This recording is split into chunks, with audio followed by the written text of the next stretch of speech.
Hi friends, welcome to green tech property.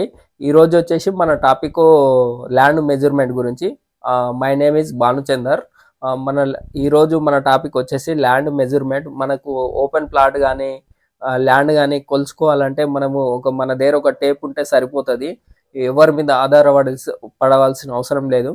మనకు correct కొలతలతో మనము స్క్వైర్ యార్డ్స్లోకి అదే గుంటల్లోకి మనం కన్వర్ట్ చేసుకోవచ్చు.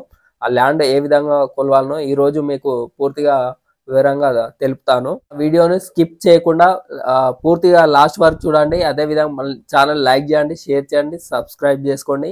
మరిన్ని మంచి వీడియోస్తోని మేము ముందుకు వస్తుంటాము. అదే విధంగా ఈ వీడియోని లాస్ట్ వరకు ఫ్రెండ్స్, ఇప్పుడు మన ముందున్న ఒక 200 గజాల ప్లాట్ ఇది. మనం ఏ విధంగా దీన్ని మెజర్మెంట్ చేయాలో ఒకసారి మీకు పూర్తిగా వివరిస్తా. దీని యొక్క కొలతలు ఏ విధంగానో. ఇప్పుడు మనకు పొడవు వచ్చేసి ఇది లెంత్ వచ్చేసి 60 ఫీట్ ఉంది. ఇది మనకు వెడల్పు వచ్చేసి 30 ఫీటు. దీని మెజర్మెంట్ ఏంటంటే మనకు ఇవి విడతలు సేమ్ ఉన్నాయి. 30 ఫీటు లెంత్ వచ్చేసి 60 ఫీటు. ఇవి రెండు సేమ్ ఉన్నాయి. ఎదురెదురుగా సేమ్ ఉన్నప్పుడు మనకు ఈ విధంగా మనము ప్లాట్ని కొలవచ్చు. ఈ యొక్క ప్లాట్ మొత్తం మనకు 60 ఫీటు పొడవు, విడత వచ్చేసి 30 ఫీటు. దీన్ని ఇంటూ చేస్తే మనకు 18 స్క్వేర్ ఫీట్ వస్తుంది. మనకు వచ్చేసి 1800 చదరపు అడుగులు వస్తుంది మనకు. దీన్ని గజాల్లోకి మార్చడం ఎలా అంటే మనకు 1800/9తో డివైడెడ్ బై చేస్తే 200 స్క్వేర్ యార్డ్స్ వస్తుంది మనకు. ఇది మొత్తం ఇలా కొలిస్తే 200 వస్తుంది. మనకి 9తో ఎందుకు భాగించాలని మీరు క్వశ్చన్ వేయచ్చు. 9 అంటే వన్ స్క్వేర్ యార్డ్ వచ్చేసి మనకు 9 స్క్వేర్ ఫీట్ అన్నట్టు. 9 స్క్వేర్ ఫీట్ ఉంటుంది ఒక స్క్వేర్ యార్డ్లో. మనకు పొడవులా చూసినప్పుడు 3, మళ్ళీ ఎటు చూసినా మనకు 3 వస్తుంది కాబట్టి 9 స్క్వేర్ ఫీటు వస్తుంది మనకు. అందుకనే దీన్ని 9తో భాగిస్తే 200 స్క్వేర్ యార్డ్స్ వస్తుంది. ఫ్రెండ్స్, మనం ఇందాక మెజర్మెంట్ చూసిన దాన్ని ఎదురెదురుగా సమానం ఉన్న దాన్ని మనం అలా కొలిసి చేస్తే అలా వచ్చింది.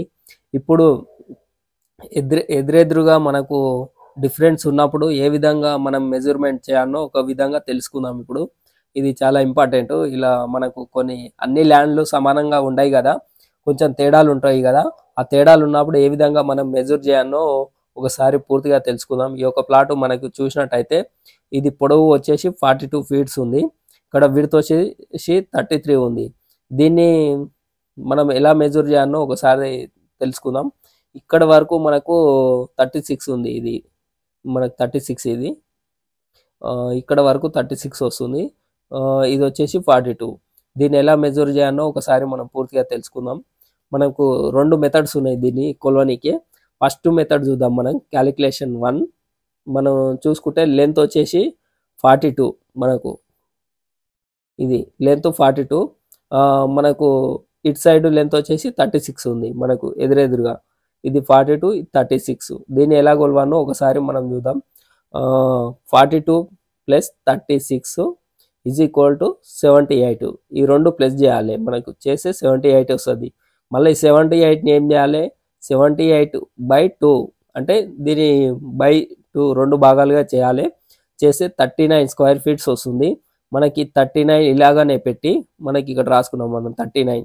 ఈ 39 ఇలా పెట్టి మనకు విడత వచ్చేసి ఎంత ఉంది? 33 ఉంది. రెండు సేమ్ ఉన్నాయి మనకు విడతులు. ఎదురెదురుగా సేమ్ ఉన్నాయి. విడత 33 ఫీట్స్ ఉంది ఇది మనకు. దీన్ని ఏం చేయాలి? 39 ఇందాక ఇక్కడ 39 వరకు వచ్చిందిగా. ఈ 39 ఇంటూ ఈ విడత వచ్చేసి 33. ఈ రెండు మనం ఇంటూ చేసినట్టయితే 1287 స్క్వేర్ ఫీట్స్ వస్తుంది. 1287 స్క్వేర్ ఫీట్స్ వస్తుంది. ఇది ఇలానే పెట్టి మనకు వచ్చేసి మనం దీన్ని కన్వర్ట్ స్క్వేర్ యార్డ్స్లకు చేయాలి. దీన్ని మనకు వచ్చేసి మనం స్క్వేర్ యార్డ్లకు కన్వర్ట్ చేసే ముందు మనం ఒకటి ఏంది, 9 స్క్వేర్ ఫీట్కు ఒక స్క్వేర్ యార్డ్ అవుతుంది మనకు. ఇందాక మనం చెప్పుకున్నాగా 9 స్క్వేర్ ఫీట్కు 1 యార్డ్ అవుతుంది. దీన్ని అందుకే మనం 9తో డివైడెడ్ బై చేయాలి. 1287/9 1287/9 చేస్తే మనకు 143 స్క్వేర్ యార్డ్స్ వస్తుంది మనకి. ఇది 143 స్క్వేర్ యార్డ్స్ ఉంది ఇది మనకు మొత్తం వచ్చేసి. ఇదే ఇదే డైమెన్షన్తోని మనం ఇంకో మెథడ్ ఏ విధంగా చేయాలో ఒకసారి తెలుసుకుందాం. దాన్ని పార్ట్ 2 చూద్దాం మనం. ఇప్పుడు వచ్చేసి ఇంకో క్యాలిక్యులేషన్ తెలుసుకుందాం. ఫ్రెండ్స్, ఇందాక ఫస్ట్ మెథడ్ చూసాంగా, ఇది సెకండ్ మెథడ్ క్యాలిక్యులేషన్ 2. ఇది మనం దీన్ని ఏ విధంగా సెకండ్ మెథడ్ చేయొచ్చో ఒకసారి చూద్దాం మనం వచ్చేసి. ఇప్పుడు మనకు లెంత్ వచ్చేసి 42, పొడవు వచ్చేసి 42, విడ్త్ వచ్చేసి మనకు 33 ఫీట్స్ ఉన్నాయి మనకు. ఇది 42, ఇది ఇక్కడ వరకు తీసుకోవాలి మనం ఈ మెథడ్లో. ఎదురెదురుగా సమానం ఉన్న తీసుకుంటే మనకి 36 ఉంది ఇక్కడ మనకి. ఇది వచ్చేసి 36, ఇది 33 సమానం ఉన్నాయి. 42 అంటే మిగతా ఇంకెంత ఉంది మనకి ఇక్కడ? 36 పోతే మనకి ఇవి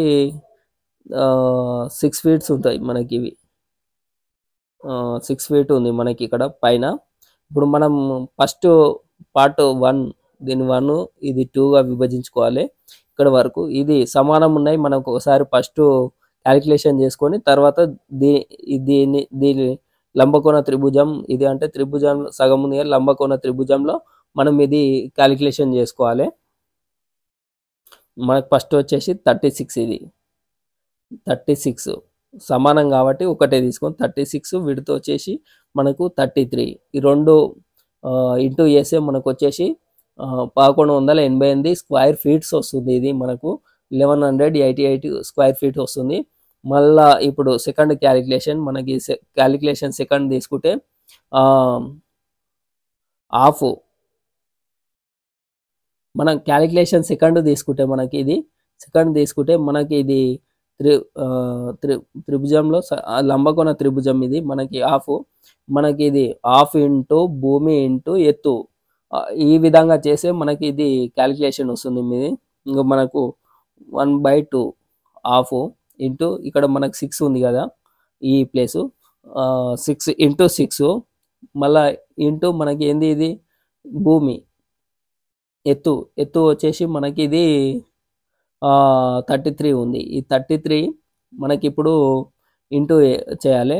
2 ముళ్ళ 6 అంటే 3, మనకి 1 ఏం లేదు కాబట్టి ఇది 3 ఇంటూ 33 అంటే 99 స్క్వేర్ ఫీట్స్ వస్తుంది. ఇది మనకి ఇక్కడ వరకు 99 ప్లస్ ఇందాక మనకి ఇది వచ్చింది కదా 1188 స్క్వేర్ ఫీట్ ప్లస్ 99, 1188 ప్లస్ 99 వచ్చేసి మనకు 1287 స్క్వేర్ ఫీటు. 1188 ప్లస్ 99 అంటే 1287 స్క్వేర్ ఫీటు. 1287/9తో వేసి మళ్ళీ 143 స్క్వేర్ యార్డ్స్ మనకు. మీరు ఒకసారి క్యాలిక్యులేషన్ చేసుకుంటే వచ్చేస్తుంది. ఈ విధంగా మనకు తేడాలున్నా ఈ విధంగా కొలవచ్చు. రెండు పద్ధతిలో మనకి ఇది కొలవచ్చు. మనకి ఇది 143 స్క్వేర్ యార్డ్స్ వచ్చింది మనకు. ఇది ఒక ఫీట్కు 9 స్క్వేర్ ఫీట్స్ వస్తుంది. ఒక స్క్వేర్ యార్డ్స్కు 9 ఫీట్ ఉంటుంది మనకు. అట్లానే బై 9తో చేస్తాం మనము. 1287/9 143 స్క్వేర్ యార్డ్స్ మనకు పూర్తిగా. ఈ విధంగా మరిన్ని వీడియోస్ మీ ముందుకు తీసుకొస్తాను. అందుకని మా ఛానల్ లైక్ చేయండి, షేర్ చేయండి, సబ్స్క్రైబ్ చేయండి. ఇంకా తెలియని విషయాలు చాలా మన యూట్యూబ్ ద్వారా తెలుసుకుందాం. మా ఛానల్ లైక్ చేయండి, షేర్ చేయండి, సబ్స్క్రైబ్ చేయండి.